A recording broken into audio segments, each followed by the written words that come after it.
Bonjour à tous, bienvenue dans Cult & Click, je suis Kerr et Big B et Je on est suis là Big B. en live pour vous parler de l'actualité ciné-série et on commence tout de suite avec l'actualité pognon.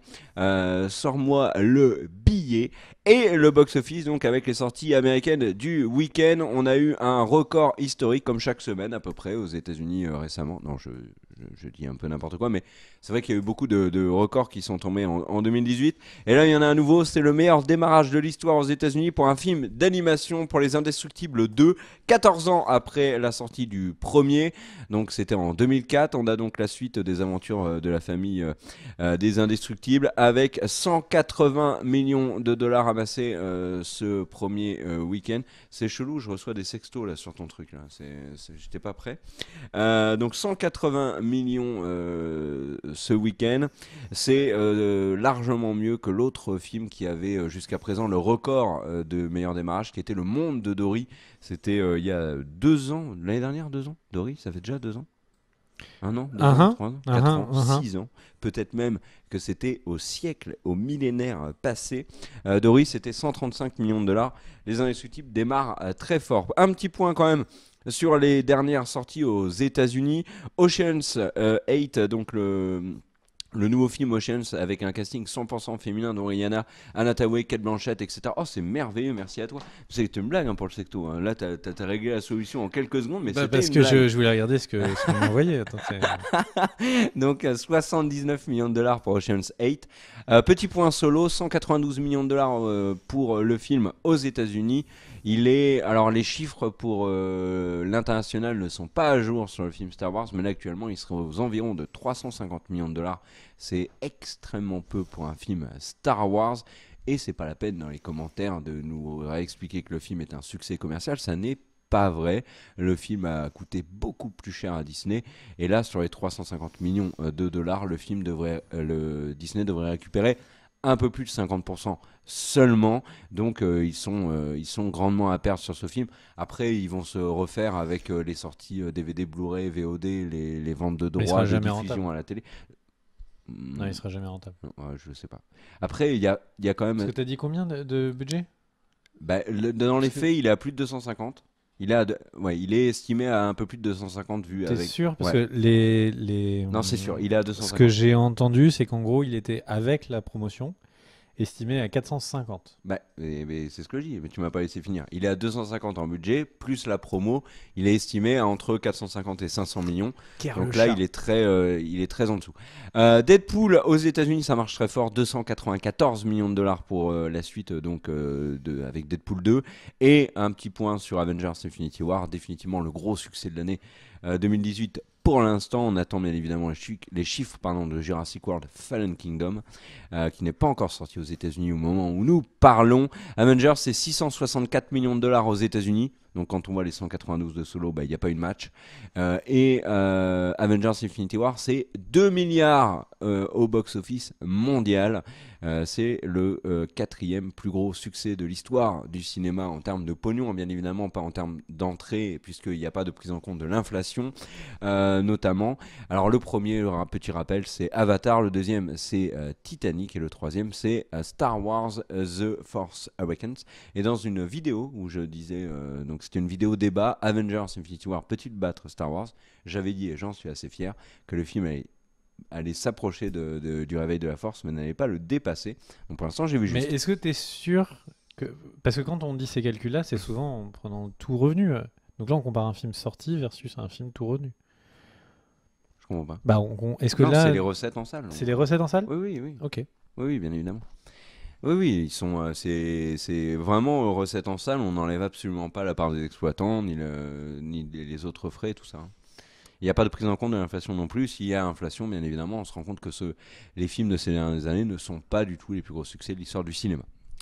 T'as tout cassé. J'ai presque tout cassé. Alors, je voulais juste dire un truc à tout le monde. On ne voit pas, on voit le chat, mais on ne voit pas les super chats à la seconde. C'est un petit bug qu'on a sur ce très très vieil ordinateur. En fait, on ne voit pas quand ça apparaît. Oh. Et donc, il faut nous scruter. Ouais. Donc, on est vraiment désolé si on laisse passer un. Voilà. Mais merci en tout chat. cas à ceux qui font des dons sur le super chat. À toi ta news. Alors, merci de me Mais qu'est-ce que tu fais avec ton vieux PC là? Ce n'est pas mon vieux PC, c'est Oupi qui nous a gentiment prêté. Ah, c'est le sien? C'est son... Putain. Ah, ben je trouve très bien. Je ne sais pas. Vraiment, Oupi, super ordinateur. Je n'ai rien, Bakar. Ça marche plus, bah reprends ton téléphone. Et donc... On a cassé l'ordinateur, Oupi. Alors attends, on va essayer ici.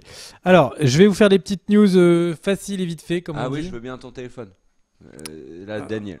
Merci. Alors, les petites news faciles et vite fait, on appelle ça Michael B. Jordan dit qu'il aimerait bien revenir dans le Marvel Cinematic Universe. Sauf que ceux qui ont vu le film savent que son personnage a une vraie fin qui n'amènerait pas à une suite. Mais le truc, c'est que le personnage que jouait Michael B. Jordan est très apprécié des fans. L'acteur continue de monter. C'est vrai que c'est un peu bizarre de ne pas en profiter, mais il va falloir faire des sacrées pirouettes scénaristiques. Je vais enchaîner pour dire qu'il y a le biopic de Marvin Gaye qui va rentrer en production et qui est fait par l'équipe de Dr. Dre. Pendant qu'on a des messages d'erreur. Est-ce que c'est le joueur des Spurs, Marvin Gaye? Non, pas du tout. Okay. Ensuite, on a, alors il y a Renner, qui est un acteur qui joue le Hawkeye. Jeremy Renner. Et en fait, visiblement, il y a les frères Russo. On passe notre vidéo en live avec nos téléphones à la main, moi qui ai une coque rose et un poids de bébé. Voilà, le 23/4/2018. J'ai le droit de dire les chiffres suivants ou pas? Voilà, attends, c'est bon. J'ai enfin mes trucs. Donc en gros, les frères Russo ont reçu, à propos de monsieur Jeremy Renner, des menaces de mort parce qu'ils ne l'auraient pas mis dans le film et ce serait leur faute. Infinity War. Infinity Wars. War. Infinite. Il n'y a pas de S. Infinite. T-War. War. Ouais. Et donc en fait, il n'est pas dans le film. Il ne serait pas dans le film. Sans spoil. Il ne serait pas dans le film. Attention, ne confirme rien. Mais du coup, des gens se sont plaints qu'il ne serait pas dedans. C'est des gens qui se sont plaints. Je n'ai rien spoilé. Et donc, ils ont menacé les frères Russo. Et à ça ont répondu les frères Russo. Vous nous aurez pas. Et après, ils ont. C'est quoi cette news? C'est la news la plus chelou de l'histoire des news. Et après. Et je sais qu'on en a fait des chelous. Mais après, ils ont expliqué qu'il aurait un rôle important et en tout cas qu'il sera présent dans le 4. Et il y a peut-être un film. Et il y a des rumeurs cette semaine. Merci de dire tout ce que j'y ai dans mes news juste avant.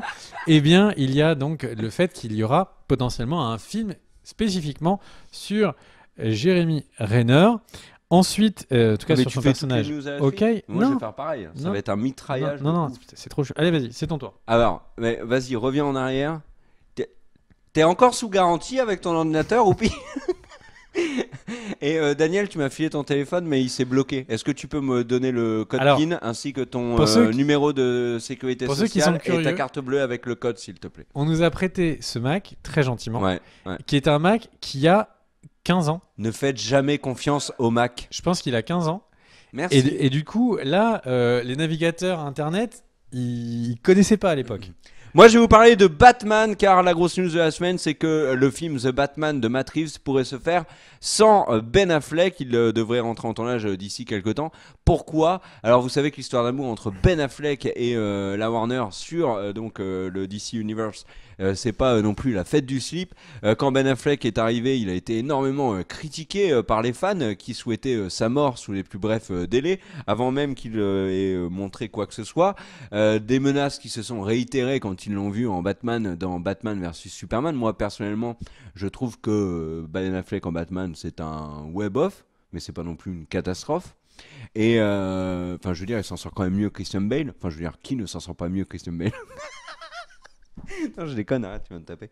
Non, bien évidemment, il est en dessous de Christian Bale, mais il est un peu mieux que Val Kilmer et George Clooney. Pas George Clooney de Urgence, hein, le George Clooney de Batman et Robin. Ne mélangeons pas les torchons et les concombres. Alors, notre ami, j'en suis où? Ben Affleck, figurez-vous qu'il pourrait ne pas faire partie de l'aventure du film The Batman, film qu'il devait réaliser, qui lui a été retiré, la réalisation de ce film par la Warner. Pourquoi? Alors, il y a beaucoup de rumeurs. Il y a une des rumeurs qui dit que c'est parce que Ben Affleck avait une amitié un peu trop soudée avec une bouteille de whisky, mais ceci étant dit, c'est ça, hein. globalement. Bah, il y a ça, il y a le fait que pendant l'affaire Weinstein.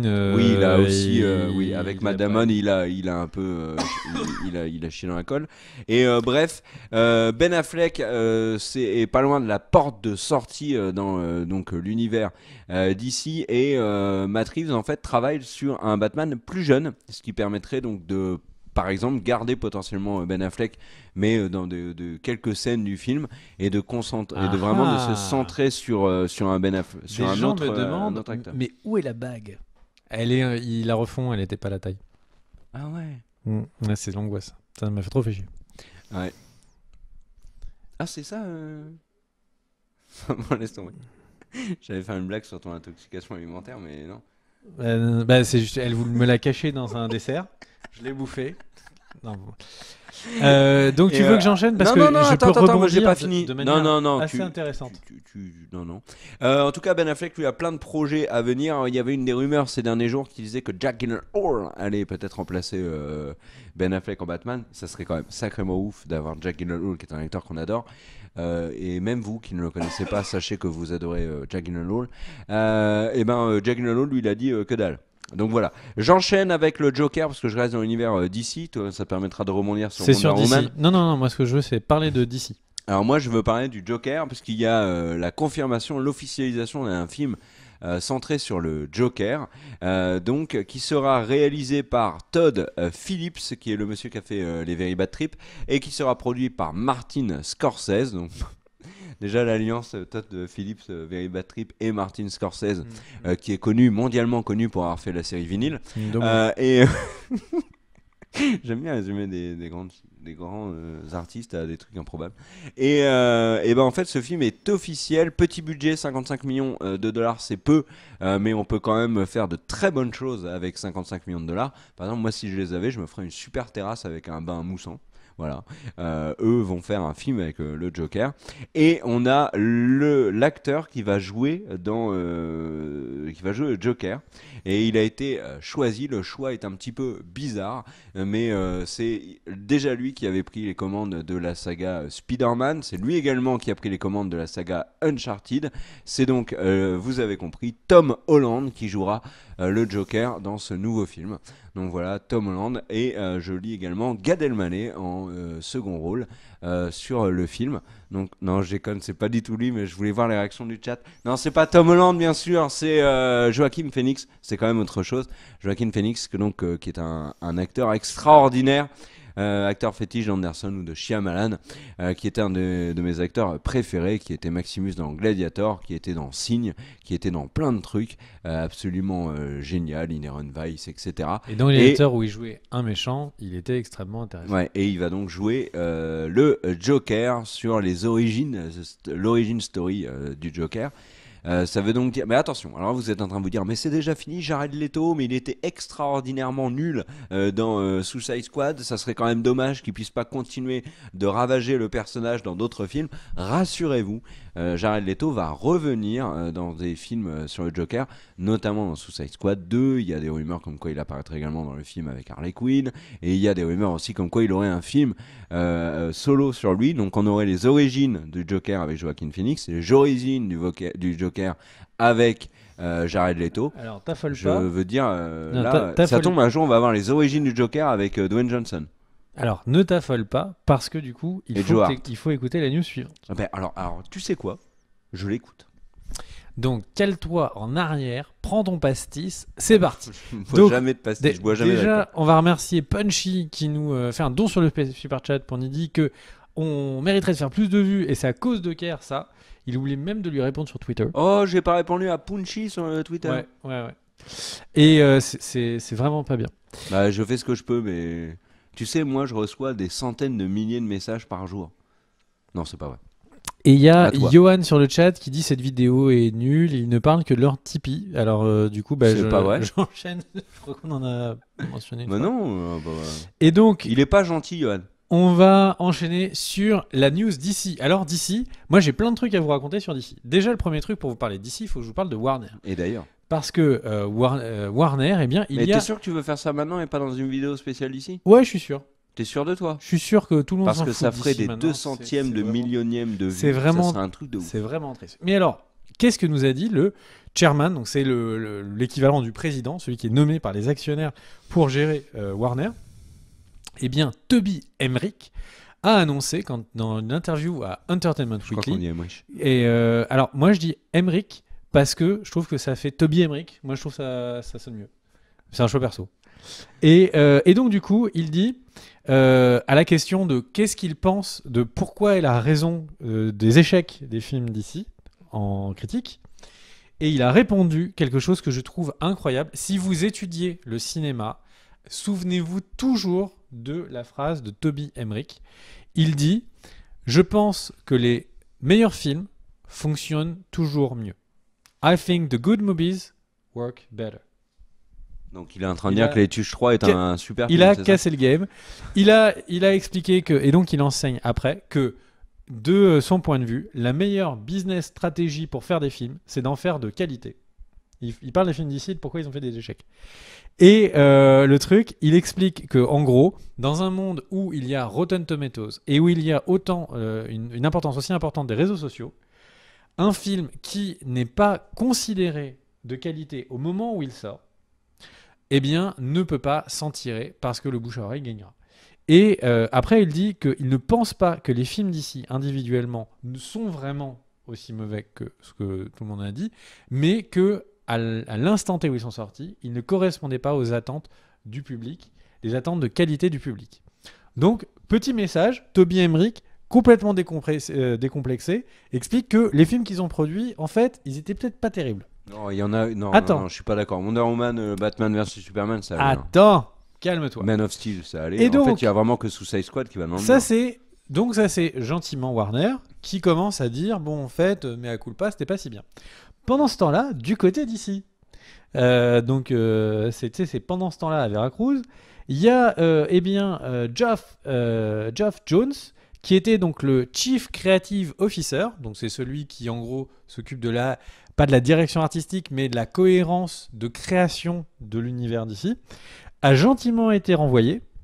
Et il y a, alors c'est Diane Nelson qui, elle, était également en charge, je ne veux pas dire de conneries, je crois qu'elle était au board aussi. Et Diane Nelson, qui était également en relation et en travail avec les films, a également été licenciée. Donc en gros, chez Warner et chez DC, il y a tout simplement un peu de ménage. Mais ils ont récupéré une prime de départ ou ils ont moins leur congé payé? Alors, ils ont, je crois qu'on leur a déjà rendu toutes leurs affaires dans un carton. Et les tickets resto qu'ils devaient avoir le mois prochain, est-ce qu'ils en auront une partie quand même? Et ils ont cotisé pour les tickets resto. Et attends, parce que c'est pas terminé. Il y a un truc qu'il faut remettre en contexte, c'est qu'il y a eu, il y a peu de temps, quelque chose qui a changé tout ce qu'on est en train de voir. Il y a tout simplement un rapprochement entre AT&T, qui est donc un très gros géant, une très grosse société américaine, et Warner. La fusion-acquisition a été acceptée. Et alors que beaucoup pensaient qu'elle serait refusée par le fameux comité qui vérifie que les sociétés ne deviennent pas trop importantes ou ne soient pas monopolistiques dans les secteurs aux États-Unis. Et donc, la fusion-acquisition Warner-AT&T a lieu. Et ça a un effet de domino. C'est-à-dire que non seulement, ça veut dire que très concrètement, beaucoup de personnes pensaient que si ce rapprochement avait lieu, il y aurait sans doute un reboot total de l'univers d'ici, que ce soit un soft reboot ou un hard reboot. C'est-à-dire que soit on va petit à petit, à force de nouveaux films, gommer ce qu'il y avait avant, remplacer les personnages et se focus sur des nouveaux. Ce que fait Toby Emmerich dans son interview à Entertainment Weekly, parce que dans son interview, en fait, il explique que par contre, Aquaman, ils ont mis énormément d'efforts. Donc en gros, on oublie le passé, on vire tout ça, et on se focus maintenant sur ce qui sort. Et on va essayer que tout ce qui sort soit de mieux en mieux. Après, ça ne veut pas dire qu'il ne va pas y avoir un vrai hard reset, c'est-à-dire qu'ils ne vont pas reprendre tout le monde, mais ça veut dire que pour l'instant, dans cette période de transition, on est parti sur du soft reset. Les news de Kerr sur Batman, on ne sait pas qui ça va être, on va retravailler dessus. Donc peut-être que Schwarzenegger va pas revenir en Mr. Freeze. Donc c'est peut-être possible, peut-être pas possible.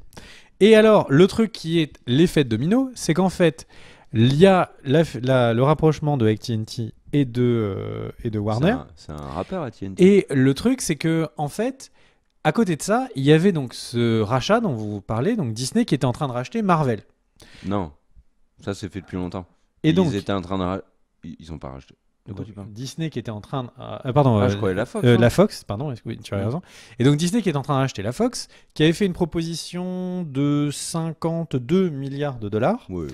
Et qui était broutilles. pourtant donc beaucoup plus faible que la proposition de Comcast, un autre géant américain, de la qui avait fait une proposition à 65 milliards de dollars. 65 €, pas plus. Le truc, c'est que, en fait, pourquoi est-ce que vous allez dire, pourquoi est-ce que dans ces cas-là, eh bien, Fox avait privilégié la proposition de Disney. Eh bien, la proposition de Disney était favorisée pour 2 raisons. La première, c'est tout simplement qu'il y avait une vraie conviction aux États-Unis que le gouvernement américain bloquerait le rachat de la Fox par Disney parce qu'il serait sur plusieurs secteurs dans une situation de monopole total, ce qui est évidemment interdit aux US.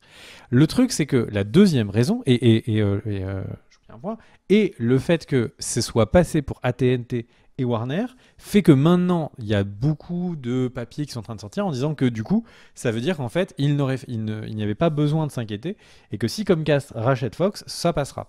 Le deuxième point... la Fox est en train de privilégier l'option Comcast. Non, la Fox n'a pas encore réagi, mais elle va être obligée, comme c'est une société en bourse, elle va être obligée de statuer sur ça, mais elle ne l'a pas encore fait. Et le deuxième point, pourquoi est-ce que la Disney avait été valorisée? Parce que, en gros, le rachat des actions de Fox, il y a 17% de la Fox qui appartiennent à la famille de Rupert Murdoch. Et le rachat de Comcast, c'est un rachat, il vous donne du cash. Donc vous avez 62 milliards, vous prenez 17% de 62 milliards, et c'est de quoi vous faire une nouvelle piscine, acheter un peu de viande pour le week-end, un peu plus de bolognaise, etc. Le truc, c'est qu'en fait... Même se prendre du bon petit parmesan. Le rachat fait par Disney, en fait, avait un atout qui était important, c'est qu'une partie de le rachat ne se faisait pas en argent, mais en cession d'actions Disney. Qui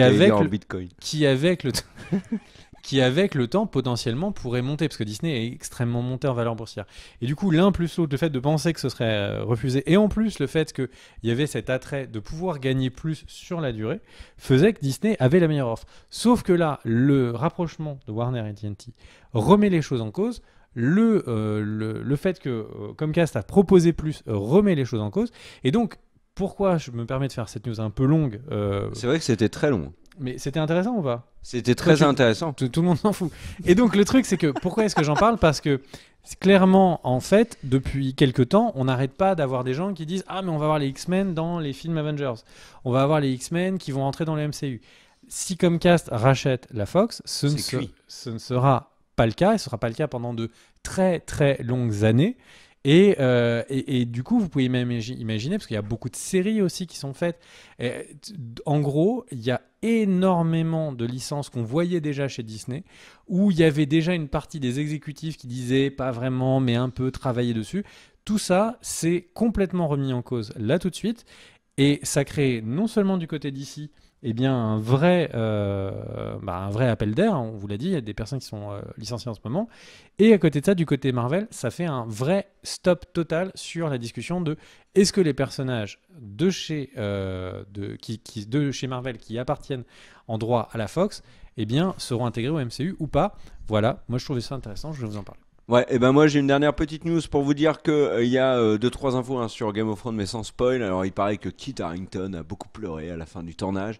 Emilia Clarke, elle, a annoncé qu'elle avait terminé de tourner. On n'a toujours pas de date de diffusion pour la saison 8. Alors des rumeurs disent avril 2019, ce qui paraît le plus cohérent. Peut-être une arrivée en juin 2019, au pire en octobre 2019. On est toujours sur le même créneau.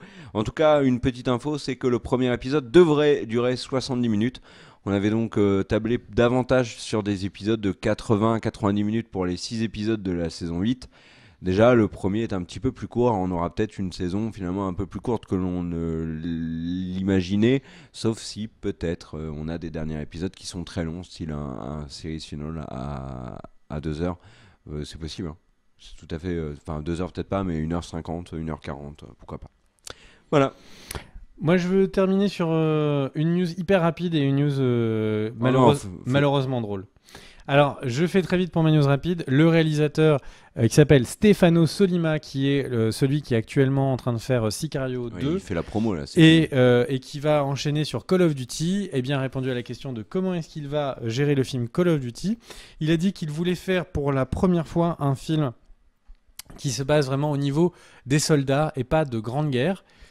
Et là, j'ai bloqué en me disant, mais il y a eu des dizaines de films sur des soldats, et pas que sur la guerre. Le mec, il fait une commande. Comment tu veux qu'il la vende, son truc là? Je l'invite à regarder Le Soldat Ryan, qui sera sans doute un film qui changera sa vie.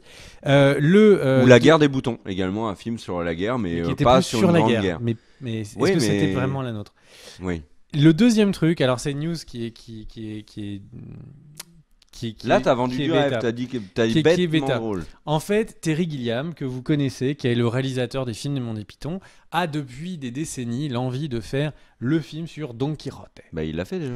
Et Don Quichotte de la Mancha. Et le truc, c'est que il a voulu faire ce film il y a une dizaine d'années avec Jean Rochefort en Don Quichotte. Ce film ne s'est pas fait. Ce qui s'est passé, c'est qu'il y a eu un reportage, un documentaire qui s'appelait Lost in La Mancha, qui montrait tous les problèmes qu'il y avait eu pendant le film. Je vous invite vraiment à aller le voir, c'est hyper intéressant, et qui montre que le gars n'a que des problèmes. Ça va de l'incendie, etc.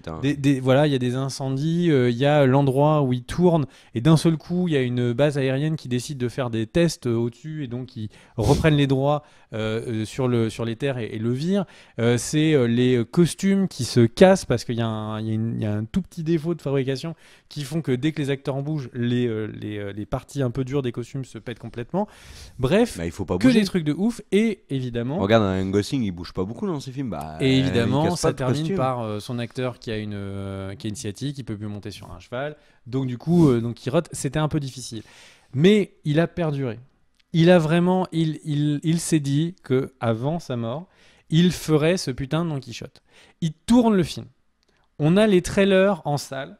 Il diffuse le film à Cannes. On est d'accord? Il diffuse le film à Cannes.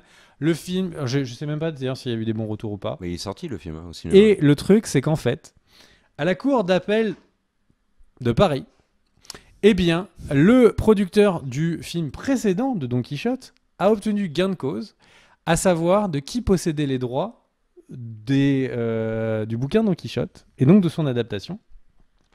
Et il se trouve que donc Terry Gilliam a perdu.